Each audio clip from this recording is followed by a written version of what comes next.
Yo, what's up? It's Kendrick Lamar, and I just sat down with the legendary NWA Billboard exclusive.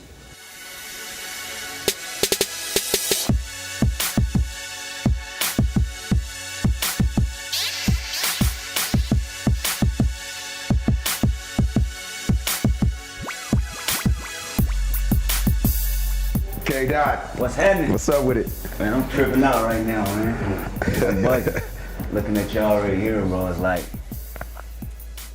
I got too many questions, so bear with me, man. I'm probably asking a whole bunch of stuff, dog. It's all good. Yeah. Don't worry about nothing. First thing, just for me personally, y'all been in this game 30 plus, going through so many different eras and so many different stages of success.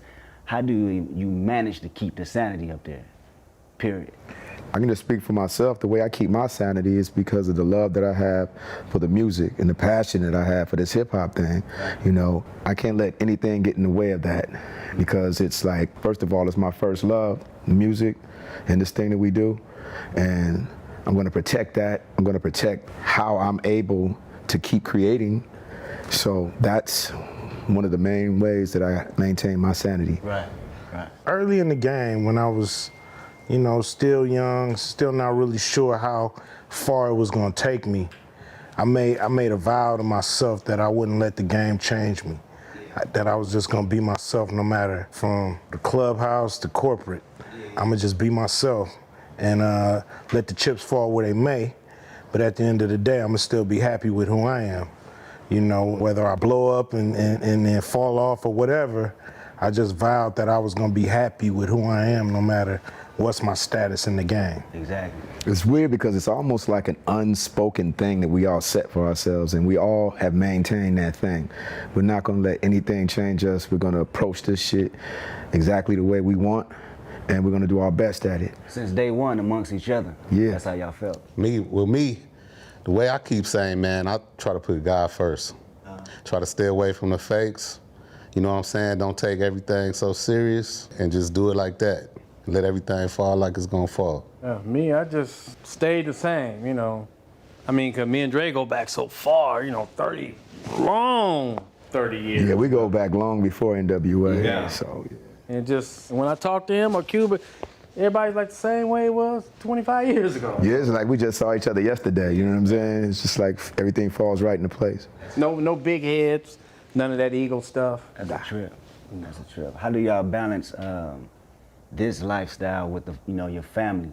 You know what I'm saying? I try to keep it separate. Like my family, like when I do stuff, they really don't be around that much. You know, probably like every once in a while, but that's how it is. Because it's too many, to me, it's too many fakes in the game. And I don't want my family exposed to all them fakes. Cause I done went through it. We all went through it, like coming up, we went through like so many shady characters. You know, I just keep my family away from it if I can. You know, I try to maintain the balance. You know what I mean? Family time is family time, work is work. Try to separate the two. But you know, as my kids got older and are getting older, they want to be part of the business. So how they want to be a part of it, whether they want to be in front of the camera like O'Shea Jr. is doing with Straight Outta Compton movie, or they want to be behind the scenes like my other son, Daryl, who's, you know, into the producing tip. So, you know, it's really what they want to do, and I'll try to get them the knowledge and then provide them with an avenue, but it all comes down to their talent and their hunger, and that they keep it in perspective too, that family is family and this is business. Yeah, I feel like the way I function is probably a little bit of both Ren and Cube. You know, it's just like, I have to protect my family and try to keep them away from all the bullshit and, like Ren said, the shady characters. And at the same time, they're really supportive, very supportive of what I do. You know what I'm saying? And they understand how much I love this thing. So they're just there to support anything that I'm doing, any project that I'm working on, and hopefully push me and inspire me to make everything that I'm working on great. Definitely. Being that it's like I said, 30 years, like you said, y'all go back even further than that. What's some of the hardest part in dealing with the business, in coming to grips on certain things that you didn't understand when you was 20 years old, or, you know, straight out of high school and doing your thing until now? To me, I would say publishing, and we didn't know about. And the first go around, we didn't make a nickel. Yeah, we didn't know shit about the business. We were just some creative guys that got together and did something amazing. But once we started understanding the business, you know, that's when we started realizing how much bullshit comes along with it. And for me personally, the hardest part was probably separating myself from the bullshit. You know what I mean? Having to stand up for myself and separate myself from the bullshit. So I would say, yeah, that would have to be the hardest part for me. You know, to me, the hardest part is just dealing with the business aspect. You know, that's just the most boring and fucked up part of the game. Right. It's fun to make records. It's fun to be in the studio with your homies, coming up with shit. It's fun to get on stage. The business part sucks. Yeah, I don't like it. It's always a lesson. It's always awkward. You know what I mean? And it's always some shit you ready to get rid of and get back to being creative. So Yeah, but you gotta do it. You gotta do it because if you don't, the creative part is gonna lack, you know? And it can ruin relationships. yeah. So the business is the worst part of the The game. best part is making the music. Making the music and making the money That's the is best part. Yeah, nothing that I've ever felt in my life other than anything to do with my family feels better than having a hit record out. Every artist out there will agree with that. Having a hit record, it's like, that's the ultimate high if you're an artist. Yeah, just being in the studio is a Yeah, certain coming people, up with stuff. And hitting that stage, you know, it's like them three things is why I still make music. Yeah, because I be trying to express these same feelings to, you know, people that's close, you know, to me, and they get it, but I don't know if they'll quite understand how much, like, I have to be in the studio. Yeah, you can't articulate that to somebody that's not in this thing. We know. We know. You know what I'm saying? It's a drug. It's like explaining to somebody this is all I think about. Yeah. How do you explain a feeling? Yeah, You know what I'm saying? you can't. It's an interesting thing. It's a trip.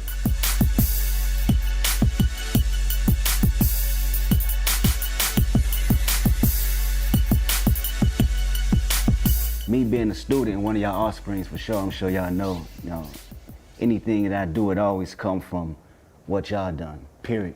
I want to get y'all take on how y'all feel about my generation today and where we head as far as music. I like a few.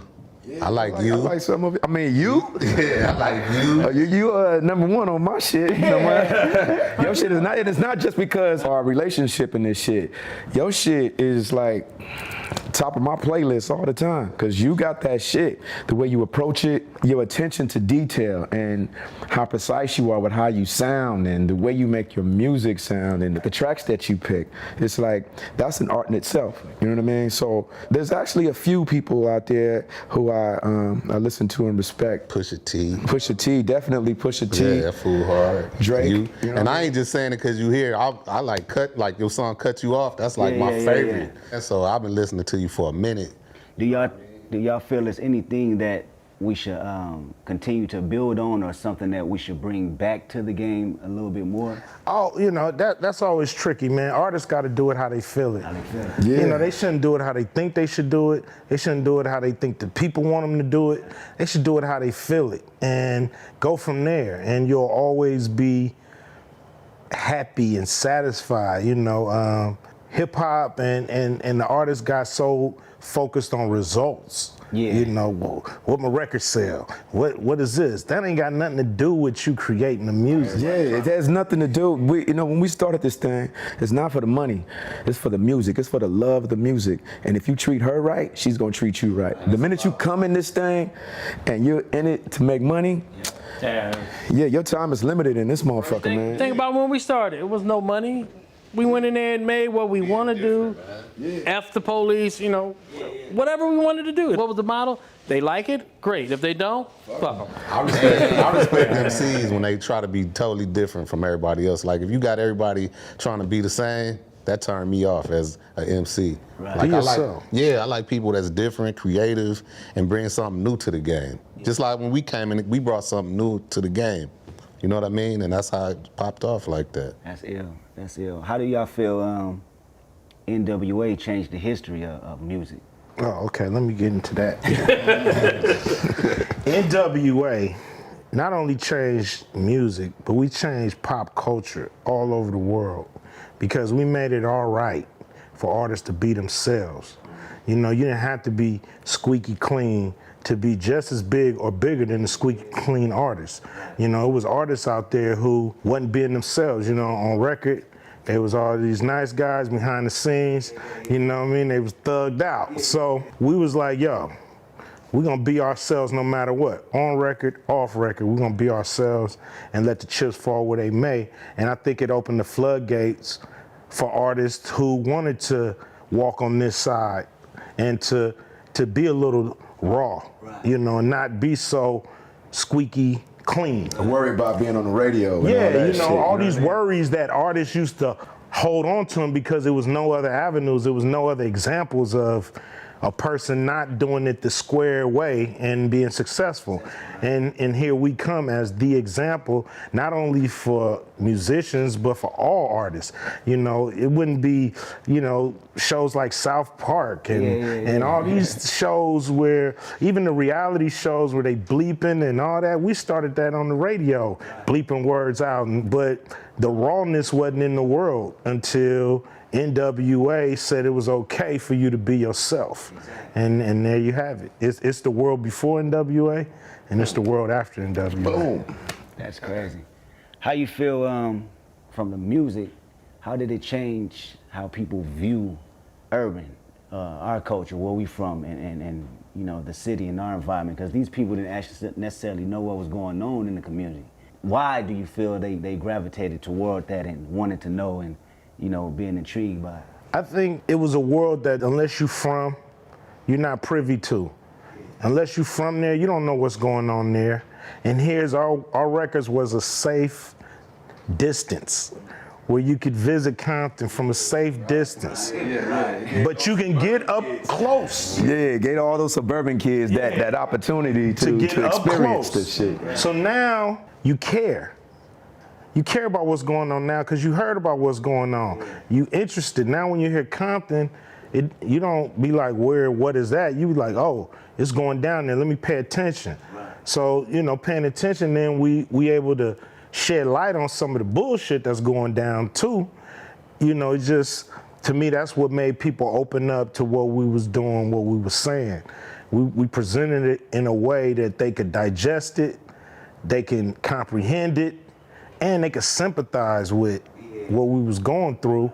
And it's great music. And it's it was great like a shock art. value too. And if we would have did it any softer than what we did, it wouldn't have gotten the attention that it did. You know what I'm saying? Wouldn't have worked. Yeah, it definitely wouldn't have worked. You know? Crazy. I mean, you know the difference nowadays music is, there wasn't that much competition back then. You know, it was the East and the West. It wasn't no West before us. And it just, we came in so different and so real, you know. Back then, you know, we was the underground reporters and all this stuff, but we told what we seen, what goes on in the neighborhood, and now the people like, okay, this is real. 'Cause first, when you say Compton, they frown up and be like, whoa. But now it's like a everyday thing now. It's there, it's established. So tell me this, did y'all have any doubt that they wouldn't accept it? I don't think we really cared, man. Yeah, I never. We didn't even think about that because you know, we had no idea that it was going to blow up this major. You know, because every time we went in the studio, we was basically just trying to make records that was gonna rock our neighborhood or just rock LA. We wanted to become LA stars. We wasn't even thinking any further than Los Angeles, to tell you the truth. Maybe Oakland. You know what I'm saying? Yeah. But that was the limit of our thinking when we went in the studio and made these records. We didn't think nobody cared what we was going through. Locally, but we didn't think like the world would give a damn about gangbanging and dope dealing in LA. Compton and South Central and Long Beach and Watts and all that. It's not a hub of hip hop. You know what I mean? We on the fringes. The hub is Brooklyn, is the Bronx, is Harlem. So we over here thinking we just gonna do stuff that we care about in the hood. Yeah. And this is what went into the record. Just imagine this. We made this record straight out of Compton. Here we are sitting down talking about it fucking 25 years later. Plus, there's a big ass movie coming out and we only spent 6 weeks on this record. It took us 6 weeks to record this record. And that's without recording on the weekends, you know what I mean? Yeah. So that's how much energy we put into it. Like I said, we were just trying to make some records for our neighborhood and to be stars in Los Angeles, and it just went crazy. We was only trying to make a few bucks. We wasn't gold. That's it. That We wasn't had even no a idea thought. what was about to happen. So I'm like, damn, they like that. So when y'all knew it was something bigger than just local in the city, when that hit? So when I started hearing that, they want us to do shows in Chicago, they want us to do shows in Tennessee, and it's like, damn, we ain't locals no more. Right. Oh, also when I saw Axl Rose in one of his videos with an NWA hat on, like, what the fuck is that? It's just a trip for me to see that, like you saying, Q, it inspired, no matter even what genre, a pop artist actually can be raw in today's music. That's the trip. They can say some of the things they probably couldn't say back then on record. Oh, absolutely. Or was scared to say. They could always say it, but they was scared, or their company, wouldn't let them do it. You know what I mean? We didn't have no A&R. We didn't have nobody. We were A&R. Our A&R is these two motherfuckers right here. You know what I mean? So it's like, it get past these two and easy. Yeah, so it's like, he wanted it harder, you can harder, say some harder. crazier shit than that. That's how the A&R went. Yeah, so it's just a trip to see how big it's grown. We had our own style. We thought it was just gonna be ours and everybody else was gonna do them. But it's like, we turned hip hop on its ear a little bit. We changed the trajectory of hip hop. Yeah, a lot. We was like, how many times can we say nigga? How many times did we say it last time? We gonna say it more this time. We need more fucks on this record, man. Fuck, nigga. Wow.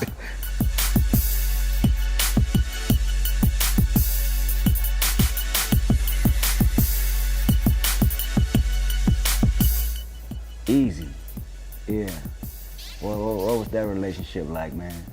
It's cool, man. I mean, we've been knowing him for a while. Like, I knew him before we started even doing music. You know what I mean? He's just a cool. Dre did too. They used to be in a DJ crew, High Power Productions, together back in the day. But just a cool brother, man. Just super cool. Smart. Yeah, I mean, he was ahead of his time. He was, he was taking what he did on the street. Yeah. Yeah, he took all of that street knowledge and hustling on the streets and brung it over to this thing that we was doing. You know what I'm saying? And super smart, creative. I can say one thing he did. Me and you was mad. We was trying to get on Island, remember? And we mad. Oh man, we want to get on. He was holding off for priority. He said, because I want the label red, and I wanted, he wanted the label. And nobody else would do that. Yeah, Island Records what you wanted mean? Ruthless Records on the records. Island Records wanted to make it Island Records with NWA, and we was like, what the fuck? Let's go get this money, he man. held off. And you know what else is crazy about him? That we used to be in interviews, and I'd be looking at him like he crazy sometimes. He'd do interviews, and he'd be like, yeah, NWA is an all-star group. Before we even blew up, and I was looking like, all-star group? Like, we ain't did nothing, but it's like he knew before we knew, you know what I mean? Like, what was gonna pop. Straight visionary. Yeah, it's like he had faith. Straight visionary about, He was trying to do like. I want the shit hard. I want it hard, hard, hard, hard. It's a trip he put out JJ Fad first, but Ruthless was gonna be the hardcore label until JJ Fad blew up, and he's like, you know what? We probably could do more than just hard shit. He probably could do other shit, So, but he was just, I just remembered him like, I want these kind of records on Ruthless. He was specific. He wanted it rough, hardcore shit. He's like, man, them other raps y'all got without the hardcore shit, say that for the side, but we want the rough shit. Because we wanted to make records. So it was like, Easy was down to pay for us to go in the studio and make records. We was gonna make the shit hard like he wanted it. That's crazy. What was that energy like in the studio? The energy was crazy. It was just about fun. It was just free, fun. Imagine it's just us in the studio. We paying for the shit ourselves, because Easy's paying for it, and we're just sitting there just creating.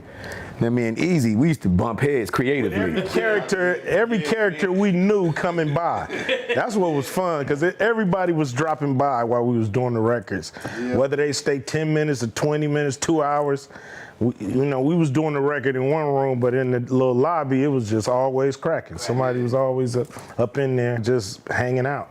That's ill. You said y'all bumped heads creatively all the time? Yeah, me and Easy used to get in arguments all the time about what was gonna go on the record, what wasn't going on the record, like, all the time, But we always come to a cool compromise, and it was always this mutual respect because we knew we were both trying to get something that was great.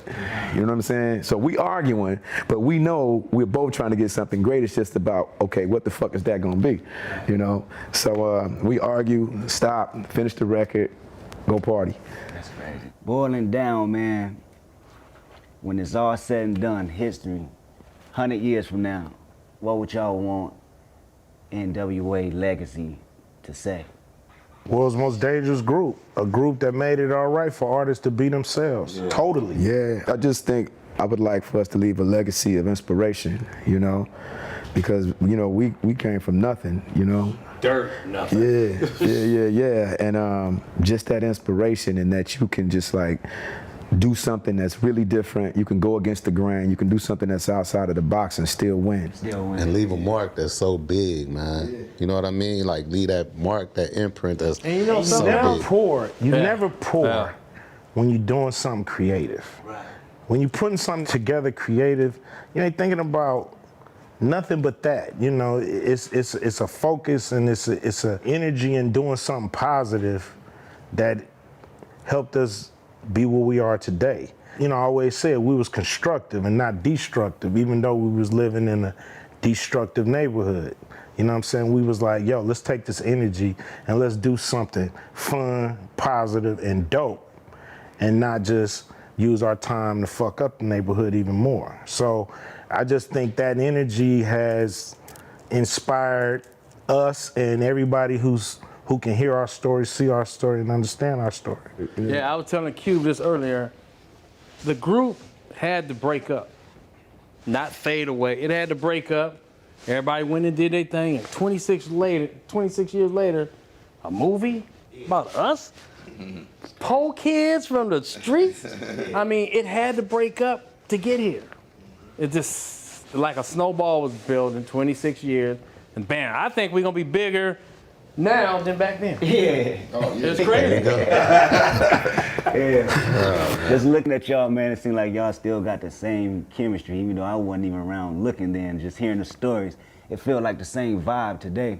It's like crazy, ain't no man. beefs, ain't no nothing. We got a bond that you can't manufacture it, you can't buy it, you gotta go through it. Yeah. And we all look at each other and know what we went through to get where we are. And it's like, we did that shit and we had the courage to do it.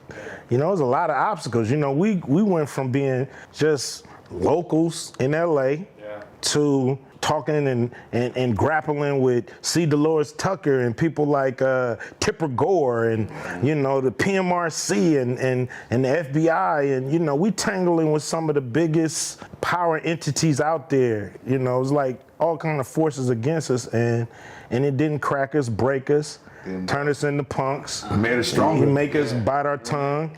It just made us stand up even more, and that's powerful.